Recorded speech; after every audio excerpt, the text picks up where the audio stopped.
everybody. This is great. We'll sit a little bit. You sit, stand, we can do both. It's great to be here.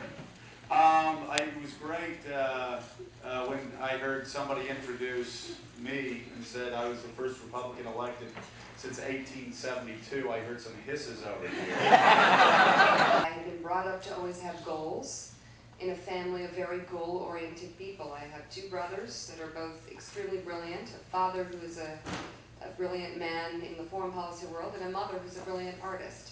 And it was just set in stone that I too would find something that I love to do, and I did. But also sort of this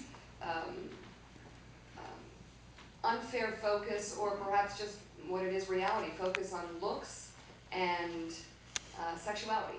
But overall, it is there. And I will say that I remember getting some jobs and some opportunities, and I write about this in the book, that I was completely unprepared for because of my last name. I mean, at one point, I'm 29 years old. I am not a foreign policy. And I was supposed to grill them for 2 hours on, you know, the history of the agency and the future of it. How did that work out? It was a disaster. It was a disaster. And so I will say that, you know, on the level back to young women getting ahead, was talked to about 60 Minutes 2 years before I went there, because I knew I wasn't ready. And I knew I was being filled with Kool-Aid and told things that didn't make sense. And I didn't want to put myself in that situation. And there are people at CBS. Ultimately, I did go there when I was ready, and then Dan Rather screwed everything up. Whatever, it's a brutal business. You know, pulling at my ankles, or sitting in the makeup room, or doing their homework in my office, and it was just the perfect balance, I thought. And I took them on shoots with me, and I worked with great people, and I was stunned when I was fired. Really upset. And I knew my kids loved the place, but I take of trying to spin it to them. And I said, Mommy's got great news. We're going to spend a lot of time together. And they were like, seriously? They were all like moving around the room and just froze when I said that. And they were like, why? And I said, well, because I'm going to be leaving CBS, where I'm going to be at home, I'm going to be here for you all the time. And Amelia, who was 11, beautifully selfish, was like, you can't do that. You can't do that. That is the only reason the library lady likes me. You can't do that. You cannot do that. And Carly was kind of quiet. She was 8. And I remember sort of taking note of that, but trying to keep the night moving. And the next day, I was trying to think of ways that I could be a super stay-at-home mom when the school called and said that Carly needs you. And the teacher knew actually to call my husband first, because I was a correspondent, and usually I'm on a plane or somewhere, and it's easier to call him. So the fact that she was calling me meant something, and I took the opportunity to dive in, and I'd be, show Carly, I'm available. See, I'm going to be there in less than 30 seconds. I'm like hyperventilating, running into the school, stay-at-home mom, and she's sitting there on the floor, and she's kind of upset. And the teacher crouches down to her, and I crouch down, and I'm like, you know, ready for action. And the teacher goes, Carly has told me that, you know, the news that you're leaving CBS. And I was like, right, that's good, right, Carly? We're going to have more, Mommy's going to have more time for you. We're going to be together. And the teacher goes, exactly the problem. She's really concerned about that. And I looked at Carly, and she looked up, and she had two pooly, tearful eyes, and she said, Mommy, I don't want you to leave CBS, because you love it so much. And I realized at that point that children want to see their parents happy, first of all, and they know what makes them happy. And they're not self. New York and try out for the morning show. So, and they were looking for the sidekick. Like, okay, we're going to have Joe, and Joe needs a sidekick. And they kept giving me all of these female newsreaders that were, I mean, anybody in the media here? Damn! Oh, how you doing? Okay, this is off the record. They were dingbats! they read teleprompter, and this was the biggest problem. I was not going to do 3 hours on foreign policy and politics and have a vibrant debate and bring all with people that could only read teleprompters. So I was looking around, but as I was up there, I ran into Mika, and we'd never met, even though she had been making fun of me for 5 months. And so I said to her, I said, "Hey, Joe Scarborough, good to meet you." And I said, "By the way, I know that you're making fun of my show." And Mika Brzezinski, daughter of Zabik Brzezinski, without skipping a beat, said, "How can I make fun of a show I've never even seen?"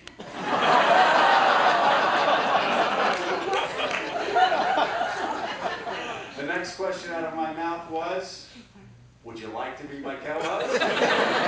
Because the amazing thing about Mika is, unlike most of the people that I've come across in the media or in politics, she knows who she is. Our colleagues were talking about the rumors about her, and they were so excited, rabid, that maybe she had a love child, that her daughter, I don't even remember what the rumor was. It was something on Daily Kos, and everybody picked it up. And Mika received phone calls throughout the day from people at the networks, and then we went to the New York Times. And again, this is before we knew whether she could complete a sentence or not.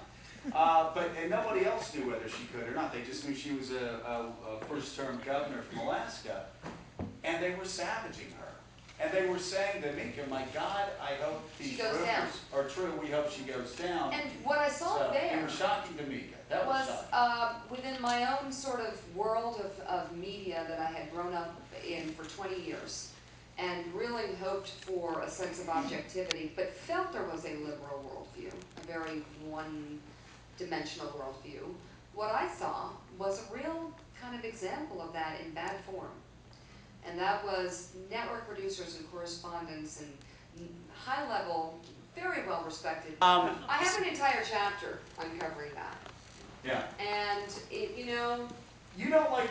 Let's be honest. You don't like talking about 9/11 because you were there. It was extraordinarily personal to you, and explain to everybody. Do you still tear up? I never see you tear up on set, but every September 11th, you still tear up. And so much so that sometimes you have to walk off the set. Well, you know, I mean, I do have a hard time talking about it just because my husband and I both covered it. We both were down there, and it was the one time where I ran into a story, knowing my husband was running into it too, and knowing that we both were probably putting ourselves in pretty big danger. And it was sort of a hard thing to do as a mother.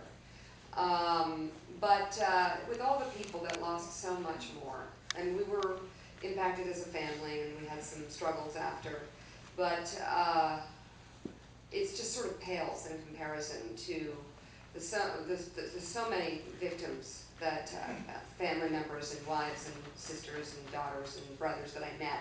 It sort of feels wrong to talk about it. Having said that, you just got to CBS. Tell them you had that just was my got to first CBS week. your first week. You saw the news. You ran to the assignment desk, and you said, "Can I go?" They didn't even know you. Said go. Took a camera crew, and I guess it's 57th Street. Mm-hmm. You took off your shoes because everything was stopped, and you ran from 57th Street, God, about 80 blocks down to Ground Zero and started covering it. Yeah, I did, and ended up down there with Byron Pitts from CBS News, and we both then ran away from the falling building and stayed in a school. You said you were frozen. A block away. That Byron actually, not Yes. to be too dramatic, but may have saved your life because the first tower started to fall. Well, we were looking. You didn't know what was happening. So close that we could look like that to the top of the building, and it seemed to teeter, and then it began to come down, and I just couldn't believe what I was seeing. It just seemed so and he said, "We've got to get the hell out of here." I was ready to run, and everybody's ready to methodically run. It was the most polite, you know, group of hundreds of people all running in the same direction away. But we stayed down there for several weeks, and I talked more about sort of how that was to transition back into the real world after covering that story, and how I'd always hoped that was the biggest story I've ever covered, and it would never cover a bigger one. But again, it's just difficult because there were a lot of things that sort of come back later that I remember seeing, and there was so much loss that we were surrounded with, both my husband and I. that I almost felt guilty going home because my children got me again. And I spent so much time with people who would never see their daughter again or their husband again. And it was really a very defining experience as a journalist and as a